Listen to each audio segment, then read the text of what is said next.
Hey everyone, welcome to Reddit Readout. Today we are checking out Rules Horror. Story 1. Are you suddenly not able to read? A place to share scary stories which contain a set of rules to follow. You were reading a book or maybe a newspaper, but suddenly you cannot make sense of what you're reading? You're already being targeted. Follow these instructions to have a chance of survival. 1. Do not stop reading. If you stop reading, then it's over for you. Keep reading no matter what happens. 2. Do not read out loud. Reading out loud may make you thirsty and force you to break Rule 1. We do not know how long you will be targeted for, so keep reading silently. 3. Ignore any voices. They're just a trick to make you look away and be easy prey. Do not pay attention to any voices no matter what they say. 4. Keep a non-electric light source nearby in case there's a power outage. If you don't have one, then unfortunately you're done for. 5. Once the words start making sense again, you can stop reading. You've survived. 6. Report the incident to a UDA office during open hours. We'll take care of it. The UDA. Story 2. How to survive life insurance calls. A place to share scary stories which contain a set of rules to follow. I'm sure while you were googling about the life insurance spam calls that may have been flooding your phone lately, I bet you didn't expect to stumble across this. Hell, I know my list is pretty far back on Google, so I don't even know how you found this. But if you're this desperate, it must be bad. I'll advise you to the best of my ability, but even then your safety is not ensured. Everyone's experience is a little different, so there may be some things you'll have to ad-lib or make up as you go, but here are some fairly basic rules. 1. If you've noticed an increase in the life insurance calls, you have to keep picking up any unknown numbers, spam calls, even contacts already in your phone might be one. Turn off spam block and unblock all your numbers. You never know where the call is going to come from. 1a. If it is not a life insurance call, don't worry about it. The caller will let you know right away that they are calling about the life insurance policy that you need. Or something along those lines. If the caller doesn't after you say hello, it's safe to hang up or to talk to whomever called you. 1b. If it is an insurance call, do not hang up. Don't talk to the caller, but don't hang up, put on hold, or walk away from the call either. Wait for the caller to hang up first and you should be okay. If you hang up, it will only get worse and increase the severity of your situation a lot faster. 2. The duration of the calls will get longer and longer. Stay vigilant. Only one of these calls can come through at a time. Just wait it out and don't make too much noise. 3. Keep track of the caller ID for these calls. 3a. If the caller ID says spam call, that's the early stages. Not too much to worry about. Don't talk other than the initial hello and the calls will probably go away. Probably. 3b. If it's from a verified number that is not in your contacts, it's getting worse. Keep quiet while on the phone, there's still a chance the calls may stop. 3c. If they're from your contacts, get right with whatever God you believe in. There isn't much to do at this point except to try and atone for sins. 3d. If it's from a blocked number, you're done. Feel free to hang up at this point. Say your goodbyes and wait. The calmer you are, the easier it is. 4. Be aware of where the calls are coming from. If they're from other countries, you have time. The closer the calls become, however, the less time you have. Don't bother running, though, it won't help anything. 5. Be wary of flocks of birds. And I don't mean normal everyday flocks, I mean a concerning amount of birds gathered in one spot. If any of these flocks are mourning doves, head to a place of worship or home. Only one of these will protect you, but it's a 50-50th shot of which. I hope you choose right. 6. The worst thing you can do for yourself is panic. I hope this helped you. If you choose to disregard my rules, there will be nothing for your family to bury. If you follow the rules, there still may be next to nothing left of you. I'm sorry if this is happening. Don't bother messaging me in the Story 3. Deep Sea Chemical Extraction Protocols and Rules. A place to share scary stories which contain a set of rules to follow. You wave farewell to your friends and family as you and 11 others enter the submarine for your 6-month work stay under the water. You all take a seat in the vessel as the crew member above you seals the hatch. The automatic controls begin and you all submerge below the water to the extraction point, far out from the territorial waters of the nation. As a quiet sets in as some crack into books, and others fall asleep, when suddenly you are all startled by an analog television near the front with an out-of-order sticker plastered on it. The sticker falls off of it and on the static a figure appears. It gets closer and greets you. Hello, welcome to your new job. We are ecstatic to welcome you to your 6-month stay at our deep sea station. If you are watching, you have already signed your NDAs, as the case then we can proceed with your instructions for your employment here. I will now begin on a set of rules and protocols for your duration with us. Please pay attention to this video as it will not be repeated. All eyes are on the screen as the figure begins. If for any reason or another your employment with us is terminated, you will not be seated in your return trip. You do not want to miss that trip. Your job will be to either extract the nectar using our state-of-the-art equipment, or it will be transporting the containers of the nectar from the submersible docking point to the surface station.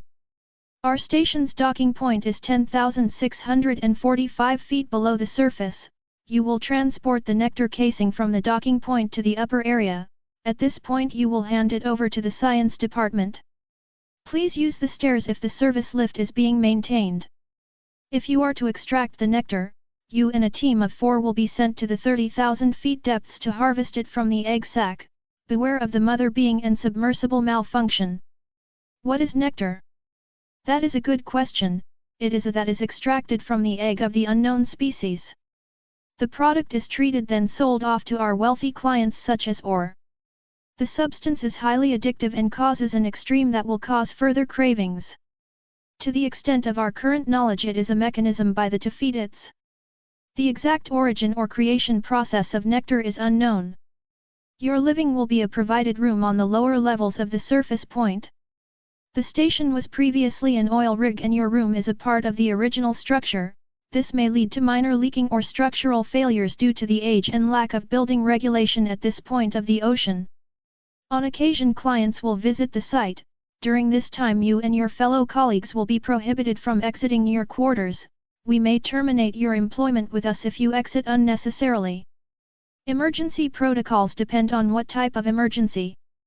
If the siren and light color is an orange, then there is a fire taking place on top deck. We suggest you do not go to top deck during this time. Red alert, it has attacked the bottom collection dock. If somehow you were near the top deck, we need you to barricade the stairwell and lift doors instantly. Your colleagues down there are no longer alive, or if they are then human. The power may go out. We need you to hold off until we can set up the evacuation protocol. Please remember that the armory on top deck should only be used in cases of emergency like this.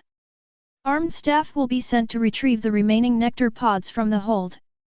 Priority for evacuation are the clients, scientists, then remaining staff.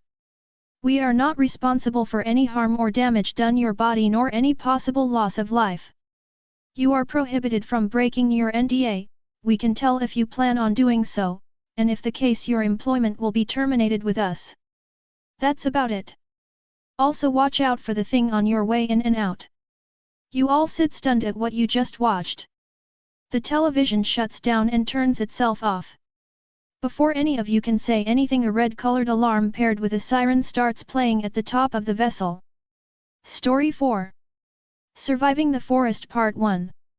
A place to share scary stories which contain a set of rules to follow. Agatha? Are you there? If you can hear me, please respond, and if you can't, just listen closely. I know you're out of your element after the helicopter crash, but stay sharp, just follow my instructions. Firstly, it's very dark here, pitch black, in fact no matter the time of day. Flashlights should help.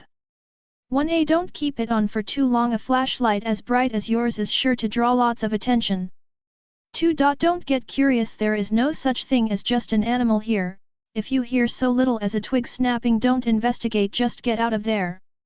3. If you feel something on your body, don't look at it, use your flashlight to try and blind it, it should scurry off, it is not accustomed to light.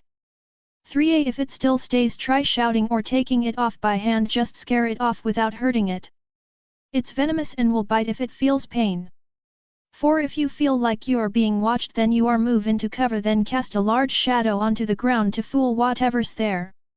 4. If this doesn't work, fight it, don't run, whatever it is it will outrun you. 4. If it's bipedal you might be able to negotiate, but it's not recommended. 5. If you see another person, don't be afraid to speak to them, but don't approach them or get too close, they may be fooling you. 5. To see if they're really human, check their teeth, fakers should have too many or too little of them. 6. Only eat yellow fruit, no matter how much juicier and tastier others are. Meat is also an option, excluding the creatures from Rule 3. That's all, just keep heading north, you'll find a city there. I hope good luck, Agatha, I can only pray for your safety. Story 5. Rules for your Friday the 13th bus ride. A place to share scary stories which contain a set of rules to follow. So as you know, we recently had the first Friday the 13th of the year. I assume your day went smoothly if you're alive and reading this. However, that won't be the case next time. The spirits never show up on the first Friday the 13th, it's their way of giving you time to prepare. But you can bet that they'll be there the next time Friday falls on the 13th. And they'll be ready to drag any poor soul who falls in their trap. I'm here to pass down some of the tips passed down to me on how to survive your bus ride to school. The day will start as usual. You will be standing at your bus stop with your classmates. However, when the bus arrives, do not get on. This isn't your bus. This is the first illusion the spirits will cast. Everyone else will try to get on, but do not follow them. Don't try to stop them from getting on either. They are not your real friends. When the second bus arrives, it will already be seating several people whom you have not seen before. Their appearances will look disfigured, though somewhat similar to those usually on the bus. Do not comment on this. When you get on the bus, greet the bus driver. They are your greatest ally on this bus of the dead. Wishing them good morning or simply saying hello will let them know that you are a student and not one of the spirits who have taken control of the bus. The bus driver will help you. When you reach your seat, it will be taken. Politely ask the person sitting down to move. If they do, and apologize, they are human. Sit down beside them and feel free to converse. Do not, however, speak about the bus. There are ears everywhere. If they ignore you or smile at you, apologize and sit on the floor. This was their seat, not yours. Every time the bus stops, there will be someone getting in. If you are in the seat with your human companion, you have nothing to worry about. If not, lie flat on your face. You will feel them stepping on you, but do not make a sound. After what they've been through, they don't like to hear other people complaining. It is likely that they will toss you out of the bus if you do. If the bus lights turn off, this is the driver's way of telling you that the spirits suspect that you're human. If you're on the floor, immediately get into a seat. Disregard who's already sitting there. Once you are in a seat, stop talking and immediately look out the window and don't turn back.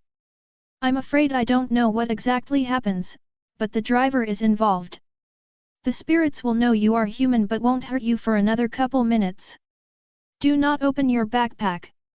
While the spirits can't hurt you directly for a few minutes, thanks to the driver's intervention, they can still manipulate your belongings to hurt you. The bus will eventually come to a long pause.